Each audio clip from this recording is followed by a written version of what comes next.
আচ্ছা, জগন্নাথ কে? এই জগন্নাথ যেই গৌর, সেই কৃষ্ণ, সেই জগন্নাথ। কৃষ্ণই হচ্ছেন জগন্নাথ, আর সেই কৃষ্ণই এসেছেন শ্রীকৃষ্ণ চৈতন্য মহাপ্রভু রূপে। এটা কার কার জানা আছে? খুব ভালো। তাহলে এখন প্রশ্ন ওঠে, তো কৃষ্ণকে তো একরকম দেখতে, তাহলে জগন্নাথের এই রূপটা কেন এরকম? কৃষ্ণ, জগন্নাথ যদি কৃষ্ণ হয় তাহলে জগন্নাথ কেন এই রকম ভাবে আছে? এই জগন্নাথ কৃষ্ণ কিভাবে বা কেন এই রূপ পরিগ্রহ করলেন সেটা কার কার জানা আছে? আচ্ছা, কার কার জানা নেই? কে কে জানতে চান? যাদের জানা আছে তারাও জানতে চান? হ্যাঁ, আচ্ছা। এই সম্পর্কে স্কন্দ পুরাণে বর্ণনা রয়েছে। হ্যাঁ, সেই বর্ণনা, এই বর্ণনা আমরা সাধারণত তিনটি উৎস থেকে আমরা পাই।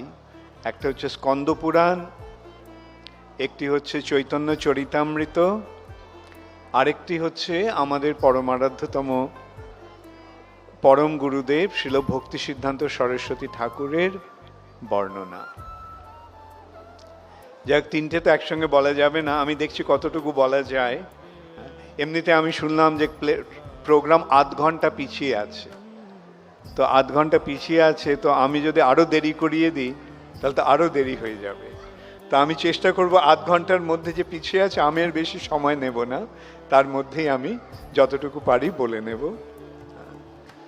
স্কন্দ পুরাণের বর্ণনা হচ্ছে, অবন্তী নগরীতে সত্য যুগে মহারাজ ইন্দ্রদ্যুম্ন নামে এক রাজা ছিলেন। তিনি যদিও রাজা, তিনি মহান ভগবত ভক্ত এবং তিনি ভগবানের দর্শনের জন্য অত্যন্ত ব্যাকুল হয়ে উঠেছেন। এখন সত্যযুগে ভগবানকে দর্শন কিভাবে হয় কার কার জানা আছে? সত্যযুগে ভগবানের দর্শন কিভাবে হয়? সত্যযুগে ভগবানের দর্শন কি মন্দিরে দর্শন হয়? হয়। তাহলে সত্যযুগে কিভাবে দর্শন হয়? সত্যযুগে ধ্যানের মাধ্যমে হৃদয়ে ভগবানকে দর্শন। এখন সেই হৃদয়ে ধ্যানের মাধ্যমে, সত্যযুগে যুগধর্ম কি? ধ্যান। সেই ধ্যানের মাধ্যমে হৃদয়ে ভগবানকে দর্শন করার যে পদ্ধতি বা প্রক্রিয়া, সেটা অত্যন্ত সময় সাপেক্ষ। দীর্ঘকাল, মানে হাজার হাজার বছর এইভাবে ধ্যান করার মাধ্যমে অবশেষে ভগবানের কৃপার প্রভাবে হৃদয়ে ভগবানকে দর্শন সম্ভব হয়। তো ইন্দ্রদ্যুম্ন মহারাজের পক্ষে তার রাজ্য ছেড়ে ধ্যানের মাধ্যমে ভগবানকে দর্শন করা সম্ভব নয়। মন্ত্রীরা কিছুতেই তাকে রাজ্য ছেড়ে চলে যেতে দিচ্ছেন না। এদিকে রাজা ব্যাকুল হয়ে উঠেছেন ভগবানকে দর্শন করার জন্য। তখন একদিন এক তৈত্বিক ব্রাহ্মণ, মানে যে ব্রাহ্মণ তীর্থে তীর্থে ভ্রমণ করে বেড়ান, সেই এক ব্রাহ্মণ রাজসভায় এসে ঘোষণা করলেন যে নীলাদ্রি পর্বত, যা লবণ সমুদ্রের তীরে অবস্থিত, লবণ সমুদ্রের তীরে নীলাদ্রি পর্বতে নীলমাধব রূপে ভগবান বিরাজ করছেন। কিন্তু সেই নীলাদ্রি পর্বত কোথায় এবং সে সম্বন্ধে জানার আগেই সেই ব্রাহ্মণটি ওখান থেকে অন্তর্হিত হয়ে গেল। সেই ব্রাহ্মণকে আর দেখা গেল না। তখন কি করা যায়? তখন রাজা ঠিক করলেন, বিভিন্ন ব্রাহ্মণদের বিভিন্ন দিকে পাঠালেন সেই নীলাদ্রি পর্বতে নীলমাধব কোথায় আছে তা খুঁজে বার করার জন্য। তো কিছুকাল অনুসন্ধানের পরে সমস্ত ব্রাহ্মণেরা ফিরে এসেছে, কেবল ফিরে এলো না রাজা রাজপুরোহিত বিদ্যাপতি। এদিকে বিদ্যাপতি ঘুরতে ঘুরতে নীলমাধবের অন্বেষণ করতে করতে একটা শবর পল্লীতে এসে উপস্থিত হলেন। শবরেরা শবর হচ্ছে এই যেমন অন্তজ, বৈদিক হচ্ছে প্রথা হচ্ছে 4টি বর্ণের ভিত্তিতে, ব্রাহ্মণ, ক্ষত্রিয়, বৈশ্য, শূদ্র, এবং যারা এই 4টি বর্ণেরও নিচে আছে তাদের বলা হয় অন্তজ। অন্তজ এই শবরেরা হচ্ছে অন্তজ, মানে বর্ণাশ্রম ধর্মের বৈদিক সংস্কৃতির বাইরে। এরকম যাদেরকে আমরা সাধারণত বলা হয় নিচ জাতি ইত্যাদি। যাই হোক, কিরাট, পুলিন্দ্র, পুলক্ক, পুক্কষা, অন্ধ্র, আভির, পিলান্দ, পুক্কষা, এরকম শবরেরা হচ্ছে অন্তজ। কিন্তু এই শবর পথশ্রান্ত হয়ে, অত্যন্ত ক্লান্ত হয়ে বিদ্যাপতি সেই শবরপল্লীতে এসে পৌঁছেছে। সেখানে যে বাড়িতে গেছে, বাড়ির সামনে দরজা ধাক্কা দিয়েছে, সে বাড়ি থেকে, সেখান থেকে একটা যুবতী মেয়ে এসে তাকে অভ্যর্থনা জানালো, জানিয়ে তাকে বলল যে তার বাবা বিশ্ব বসু হচ্ছে শবরদের রাজা বা শবরদের নেতা। বিশ্ব বসু তখন বাড়িতে ছিল না, তো সেই ললিতা বিদ্যাপতিকে আমন্ত্রণ জানালো, আপনি আমাদের আতিথ্য গ্রহণ করুন। এবং বিশ্ব বসু যখন ফিরে এলো তখনও দেখলো যে তার বাড়িতে এক ব্রাহ্মণ অতিথি রূপে এসেছে। সে মহা আনন্দে সে বিদ্যাপতিকে সম্বর্ধনা জানালো, এবং যখন দেখলো যে সে অত্যন্ত পরিশ্রান্ত, তখন তাকে অনুরোধ করলো, আপনি কিছুদিন আমার এখানে থেকে বিশ্রাম করুন। বিদ্যাপতিও রাজি হলো। ইতিমধ্যে বিদ্যাপতি যখন ছিল, কালক্রমে সে বিশ্ব বসুর অনুরোধে বিদ্যাপতি ললিতাকে বিবাহ করল। এখন প্রশ্ন হতে পারে, ব্রাহ্মণ অন্তজকে বিয়ে করছে, এটা কিরকম? কিন্তু আমাদের শাস্ত্রে এখানে দেখতে পাচ্ছি যে উচ্চ বর্ণের মানুষ, উচ্চ বর্ণের পুরুষ নিম্ন বর্ণের কন্যাকে বিবাহ করতে পারে, কিন্তু নিম্ন বর্ণের পুরুষ উচ্চ বর্ণের কন্যাকে বিবাহ করতে পারে না।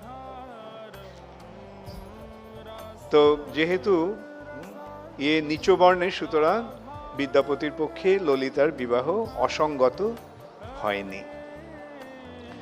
সে যখন সেই বাড়িতে থাকছে, বিশ্ব বসুর বাড়িতে, তখন একদিন সে প্রতিদিন দেখতো যে রাত্রিবেলা বিশ্ব বসু কোথায় চলে যায়, এবং সকালে সে যখন ফিরে আসে তার শরীর থেকে অপূর্ব সুন্দর সৌরভ, সুন্দর গন্ধ পাওয়া যায়। তখন সে জিজ্ঞাসা করলো ললিতাকে, তোমার বাবা কোথায় যায় প্রতিদিন রাত্রে? ললিতা বলল, আমার বাবা রাত্রিবেলা নীলমাধবের পূজা করতে যায়। তো শুনে বিদ্যাপতি তো অত্যন্ত আনন্দিত হলো, কিন্তু কিছু বলল না, কেননা এই নীলমাধবের সন্ধানে এসে এইভাবে সে নীলমাধবের সন্ধান পেল। তো সে ললিতাকে বলল, তুমি তোমার বাবাকে বলবে আমাকে একদিন নীলমাধবের দর্শনে নিয়ে যেতে। ললিতা বলল, দেখো আমার বাবা কাউকে জানাতে চায় না যে তিনি নীলমাধবের পূজা করেন। তা বাবা যদি জানতে পারে যে আমি তোমাকে বলেছি, তাহলে বাবা আমার প্রতি অত্যন্ত ক্রোধান্বিত হবেন। বিদ্যাপতি বলল, দেখো আমি তোমার স্বামী, আর তোমার পিতা হচ্ছে আমার শ্বশুর, সুতরাং আমাদের মধ্যে তো কোনো লুকোবার কারণ নেই, তুমি তোমার বাবাকে বলো। তখন ললিতা তার বাবাকে অনুরোধ করলো বিদ্যাপতিকে নিয়ে যাওয়ার জন্য। এখন কেন বিশ্ব বসু এইভাবে গোপন রাখছিল নীলমাধবের কথা। তার কারণ হচ্ছে যে বৈদিক প্রথায় কেবল ব্রাহ্মণেরাই ভগবানের পূজা করতে পারে, ব্রাহ্মণ ছাড়া অন্যদের পূজা করা রীতি নেই। আর অন্তজ ভগবানের পূজা করছে, সেটা তো সমীচীন নয়। এটা জানাজানি হয়ে গেলে বিশ্ববসু মহা বিপদে পড়তে পারে। এখানে আমরা আরেকটা জিনিস দেখতে পাচ্ছি, যে বৈদিক প্রথায় এই সমস্ত নিয়মগুলি রয়েছে যে ব্রাহ্মণ ছাড়া কেউ পূজা অর্চনা করতে পারে না। কিন্তু আমরা আবার দেখতে পাচ্ছি এই শাস্ত্রের মাধ্যমে যে যদিও ব্রাহ্মণ ছাড়া অন্য কেউ পূজা অর্চা করতে পারে না, কিন্তু ভগবানের পূজা যে কেউ করতে পারে। অন্তজ পর্যন্ত যে সমাজে সবচাইতে অত্যন্ত নিম্ন স্তরে রয়েছে, যারা পশু শিকার করে জীবিকা নির্বাহ করে, তারা পর্যন্ত ভগবানের পূজা করতে পারে। সে সম্বন্ধে আমাদের কি শাস্ত্রে কি বলা হচ্ছে? চণ্ডালোপি দ্বিজশ্রেষ্ঠ হরিভক্তি পরায়ণা। চণ্ডালও যদি ভগবানের ভক্ত হয়, তাহলে সে ব্রাহ্মণ থেকেও ঊর্ধ্বে, ব্রাহ্মণের থেকেও ঊর্ধ্বে রয়েছে এই ভগবত ভক্তের স্থান। তিনি যদি চণ্ডালও হন, তাতেও তবুও তার স্থান ব্রাহ্মণেরও ঊর্ধ্বে। তো এইভাবে আমরা শাস্ত্রের মাধ্যমে, বর্ণনার মাধ্যমে এই সমস্ত তত্ত্বগুলো আমরা পেয়ে যাচ্ছি। বিশ্ববসু সবর, কিন্তু সে ভগবানের পূজা করছে। বৈদিক সংস্কৃতির পরিপ্রেক্ষিতে দেখতে গেলে বিশ্ববসু দণ্ডনীয়, কিন্তু ভগবানের কৃপার কাছে সে হচ্ছে ভগবানের মহান কৃপা পাত্র। তো বিশ্ববসু রাজি হলো বিদ্যাপতিকে নিয়ে যেতে একটা শর্তে, তাকে চোখ বেঁধে নিয়ে যাওয়া হবে, যাতে সে জানতে না পারে বিদ্যাপতি নীলমাধব কোথায় আছে। তো এইভাবে রাজি হয়ে গেল বিদ্যাপতি। কিন্তু সে ললিতাকে বলল যে আমাকে একটু সর্ষে দিও। কেন? কেন? এই পুজোয় লাগবে। তো সেই শস্যটা আঁচলে বেঁধে, শস্যের দানাগুলো আঁচলে বেঁধে চোখ বাঁধা অবস্থায় বিদ্যাপতি যাচ্ছে, বিশ্ববসু ওকে হাত ধরে নিয়ে যাচ্ছে। আর বিদ্যাপতি কি করলো? সেই শস্যগুলো নিয়ে যাওয়ার পথে সেগুলি ছড়াতে ছড়াতে গেল। কেন করলো সেটা আমরা পরে দেখতে পাবো।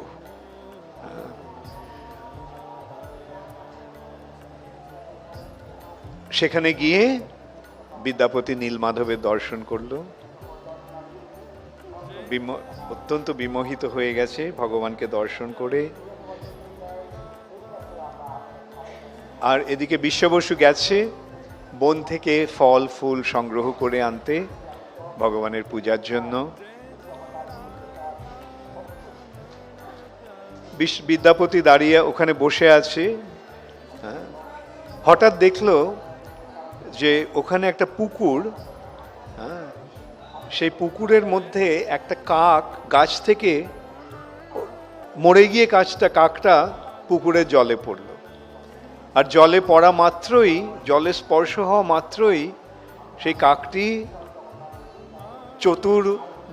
চতুর্ভুজ বৈকুণ্ঠ মূর্তি লাভ করে বৈকুণ্ঠে চলে গেল।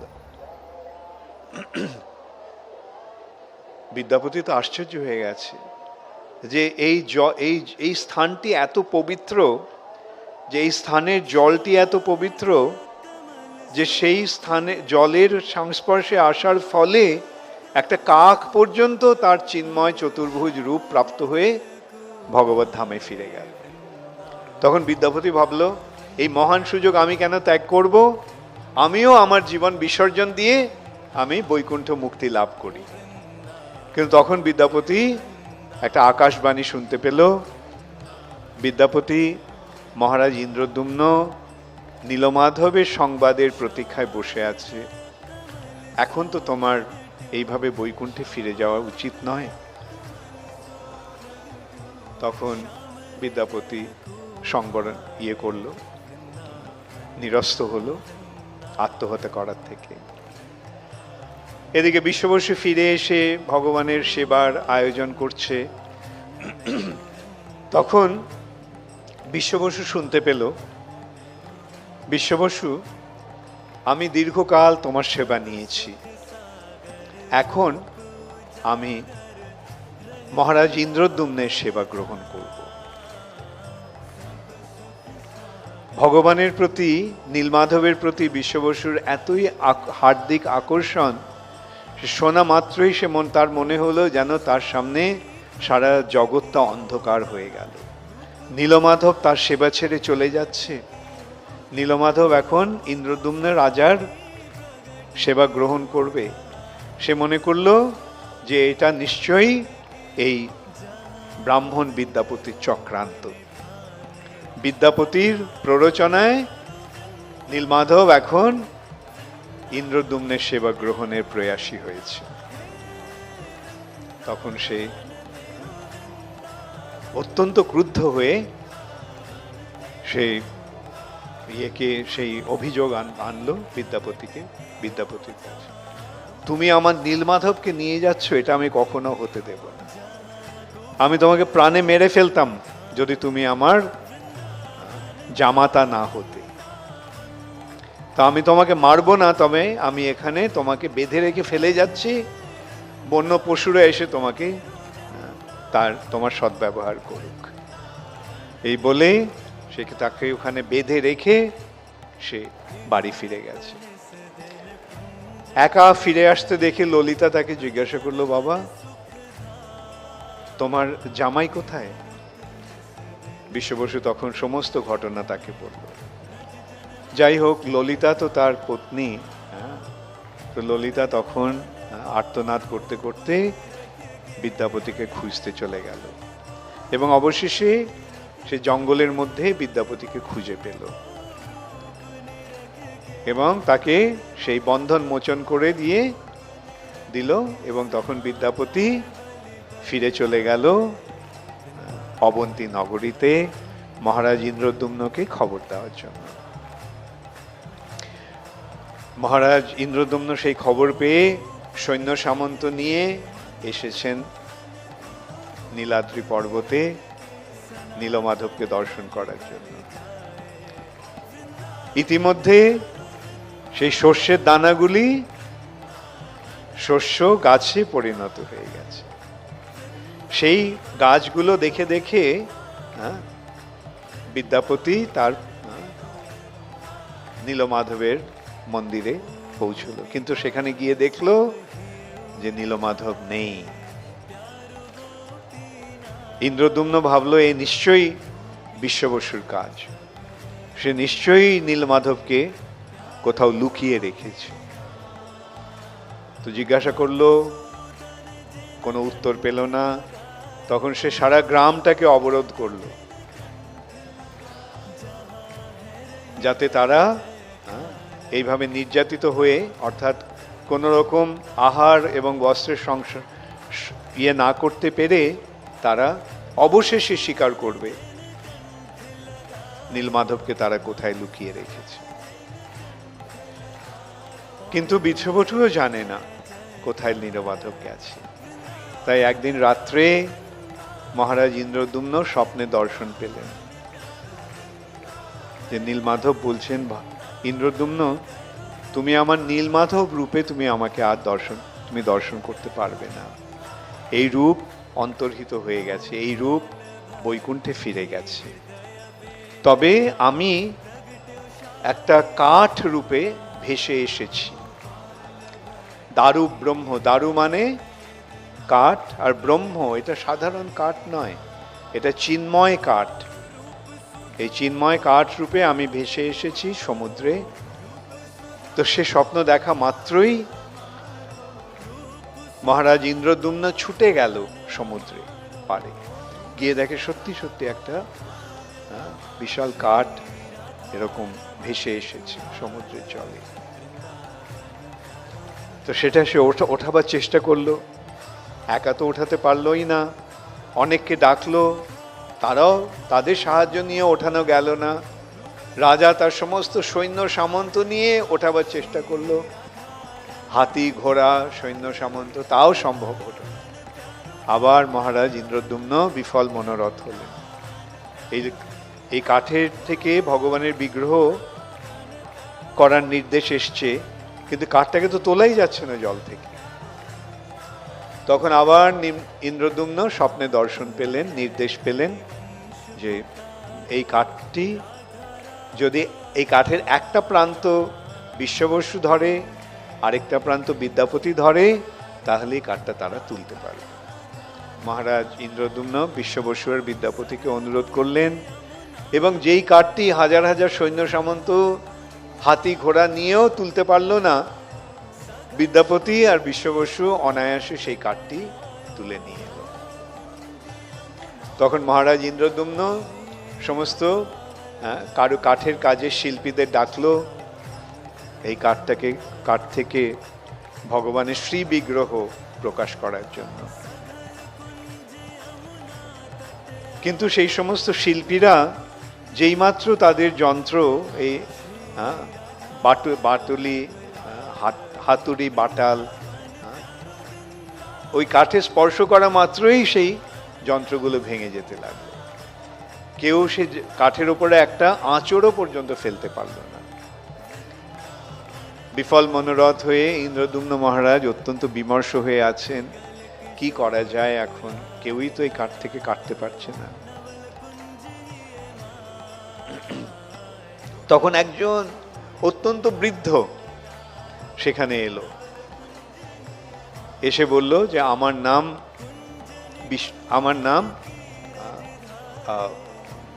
বিষ্ণু শর্মা, আমি এই কাঠটি থেকে এই ভগবানের বিগ্রহ প্রকাশ করব। রাজা আশ্চর্য হয়ে গেছে, এই সমস্ত কারিগরেরা ইয়ে করতে পারলো না, আর এই বৃদ্ধ বলছে যে এই কাঠের থেকে বিগ্রহ প্রকাশ করবে। সরি, ওর নাম বিষ্ণু শর্মা না, ওর নাম হচ্ছে অনন্ত মহারানা। অনন্ত মহারানা। তো রাজা বললেন যে আপনি এত বৃদ্ধ, আপনি পারবেন? বললো হ্যাঁ আমি করব, তবে একটা শর্ত আছে। কি শর্ত? না, আমি যতক্ষণ কাজ করব ততক্ষণ কেউ সেই ঘরে প্রবেশ করবে না। আমি ঘরের দরজা বন্ধ করে আমি কাজ করব, এবং কেউ যদি ঘরে প্রবেশ করে তাহলে আমি তৎক্ষণাৎ সেখান থেকে চলে যাব। রাজা বলল ঠিক আছে, অন্তত ভগবানের বিগ্রহ তো প্রকাশ হোক। এবং সেই ঘরে গিয়ে অনন্ত মহারানা দরজা বন্ধ করে কাজ শুরু করলো। বাইরে থেকে রাজা শুনছে যে হ্যাঁ, কাঠের উপর যে কাজ হচ্ছে তার আওয়াজ আসছে, শব্দ পেয়ে রাজা একটু নিরস্ত হল। কিন্তু 7 দিন পরে হঠাৎ আবার শব্দ বন্ধ হয়ে গেল। এক নাগারে 7 দিন ধরে কাজ চলছে, হঠাৎ শব্দ বন্ধ হয়ে গেছে। রাজা অত্যন্ত উৎকণ্ঠিত হয়ে ভাবতে লাগলো কি হলো, এই বৃদ্ধ, ওর কোনো অসুবিধা হলো কিনা, ও কি অসুস্থ হয়ে পড়লো কিনা।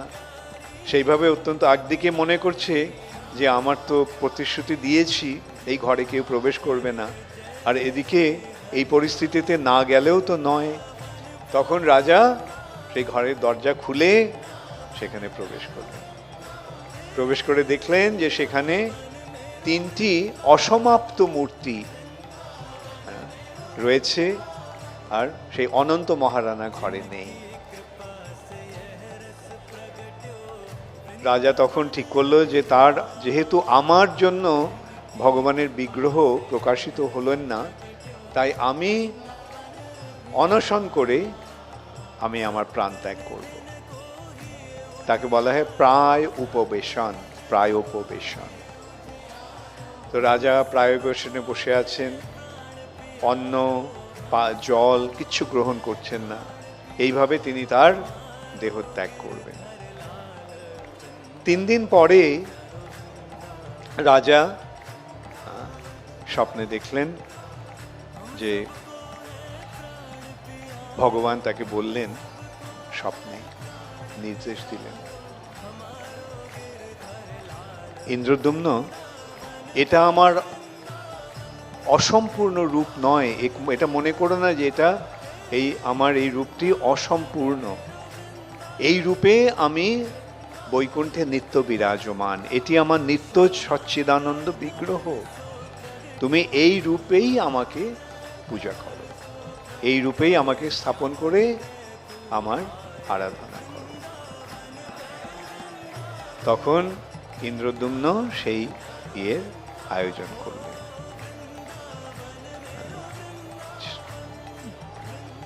ভগবানের সেই যে আপাত দৃষ্টিতে যে অসম্পূর্ণ রূপ, সেটিকে শৃঙ্গার করে স্থাপন করলেন। ব্রহ্মা সেই বিগ্রহে স্থাপনা করলেন, ব্রহ্মা এসে। যাই হোক, স্কন্দ পুরাণের বিস্তৃত বিবরণ রয়েছে। তো সংক্ষেপে এই রূপটির কারণটা আমি বলে দিচ্ছি। এই রূপটি কেন, যেহেতু আমি প্রশ্ন তুলেছিলাম প্রথমেই যে কৃষ্ণ তো এই রূপ নয়, কৃষ্ণকে দেখতে তো এরকম নয়, তাহলে এই জগন্নাথকে আপনি কেন বলছেন কৃষ্ণ? সেই সম্বন্ধে একটা আছে যে সূর্যগ্রহণের সময় কুরুক্ষেত্রে সমন্ত পঞ্চকে স্নান করা, সমন্ত পঞ্চক সরোবরে স্নান করার একটা প্রথা চিরকাল ধরে চলে আসছে। আজ থেকে 5000 বছর আগেও সূর্যগ্রহণ উপলক্ষে সকলে সমন্ত পঞ্চকে গেছে কুরুক্ষেত্রে স্নান করতে। কৃষ্ণও গেছেন, সঙ্গে রয়েছেন বলরাম এবং সুভদ্রা। আবার ব্রজবাসীরাও এসেছেন বৃন্দাবন থেকে সেই সূর্যগ্রহণ উপলক্ষে সমন্ত পঞ্চকে স্নান করার জন্য।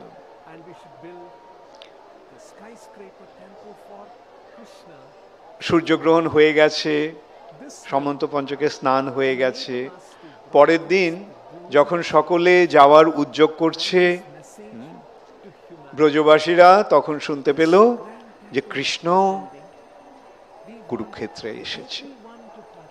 শোনা মাত্রই তো তারা কৃষ্ণকে দর্শন করার জন্য ছুটে গেলেন। 100 বছর ধরে তারা কৃষ্ণকে দর্শন করেননি। কৃষ্ণকে অক্রূরে যখন নিয়ে যায়, কৃষ্ণ তাদের প্রতিশ্রুতি দিয়েছিলেন যে আমি শীঘ্রই ফিরে আসব, কিন্তু 100 বছর অতিক্রান্ত হয়ে গেছে, কৃষ্ণ ফিরে আসেনি। তখন যে ব্রজবাসীদের কি অবস্থা হয়েছিল তার বর্ণনা আমাদের শাস্ত্রে রয়েছে, বিশেষ করে শ্রীমদ্ ভাগবতে খুব সুন্দরভাবে রয়েছে। সে সম্বন্ধে বলা হচ্ছে যে ব্রজ গোপিকারা তারা নিমেষ মাত্র কৃষ্ণের অদর্শন সহ্য করতে পারত না। যে নিমেষ মানে চোখের যখন পলক পড়ে, এই যে ক্ষণিকের জন্য যে কৃষ্ণকে দর্শন করতে পাচ্ছেন না, সেই জন্য তারা ব্রহ্মাকে তিরস্কার করেছিলেন যে তুমি কি একটা শরীর তৈরি করেছো যেই শরীরে পলক পড়ে, আর সেই পলক পড়ার জন্য আমরা কৃষ্ণকে দেখতে পাই না সেই ক্ষণিকের জন্য। সেই গোপিকারা 100 বছর কৃষ্ণের দর্শন পায়নি। তাই তারা যখন শুনতে পেলেন যে কৃষ্ণ এসেছেন কুরুক্ষেত্রে, তখন তাদের যে কি অবস্থা হয়েছিল সেটা আমরা সহজেই অনুমান করতে পারি। তারা ছুটে গেছেন কৃষ্ণকে দর্শন করার জন্য।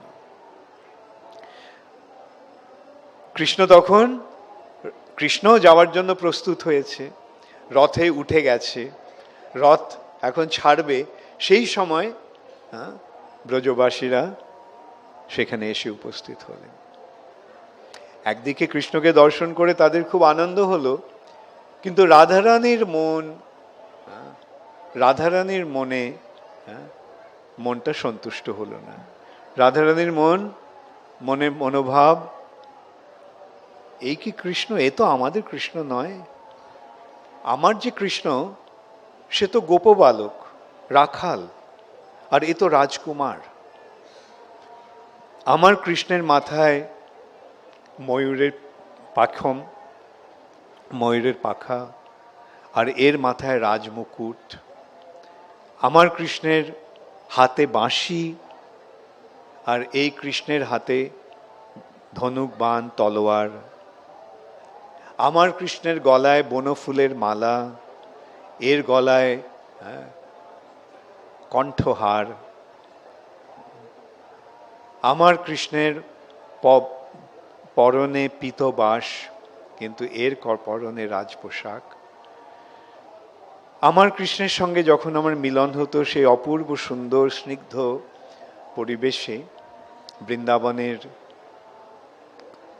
যমুনার তীরে, যেখানে যেই ইয়েটি কৃষ্ণের মধুর মুরলীর পঞ্চম জুষে উদ্ভাসিত, আর এখানে এত কোলাহল, চারদিকে রাজপুরুষেরা, তাদের অস্ত্রশস্ত্রের ঝনঝনি হচ্ছে, হাতি ঘোড়াদের রেশারব হচ্ছে। রাধারানীর মন ভরল না, রাধারানী যেন বিফল মনোরথ হয়েছেন। সেটা দেখে ব্রজবাসীরা তখন কি করলেন? ভাবলেন যে এখানে কৃষ্ণের দর্শন, এখানে কৃষ্ণের সঙ্গে রাধারানীর মিলন সমীচীন হবে না। তাই তারা কৃষ্ণের রথ, ঘোড়া শহর কৃষ্ণের রথ ধরে টানতে টানতে সেই রথ নিয়ে চললেন বৃন্দাবনের দিকে। আর সঙ্গে বলরাম রয়েছে, বলরামও তো তাদেরই একজন সঙ্গী। আর দুই ভাইকে যদি নিয়ে যাওয়া হয় তাহলে তো বোনকেও তো একলা ফেলে রেখে যাওয়া যায় না। তাই তার রথ থেকেও তারা টানতে টানতে এইভাবে কৃষ্ণের রথ, বলরামের রথ, সুভদ্রার রথ তারা টানতে টানতে নিয়ে চললেন বৃন্দাবনে। সেই বৃন্দাবনে রাধারানীর সঙ্গে কৃষ্ণের মিলন ঘটানোর জন্য।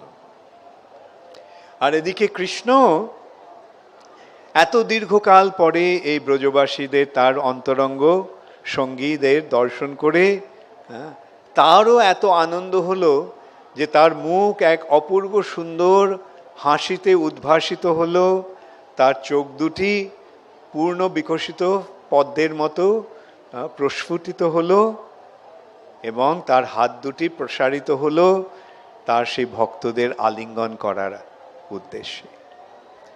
এইটি হচ্ছে জগন্নাথের রূপ।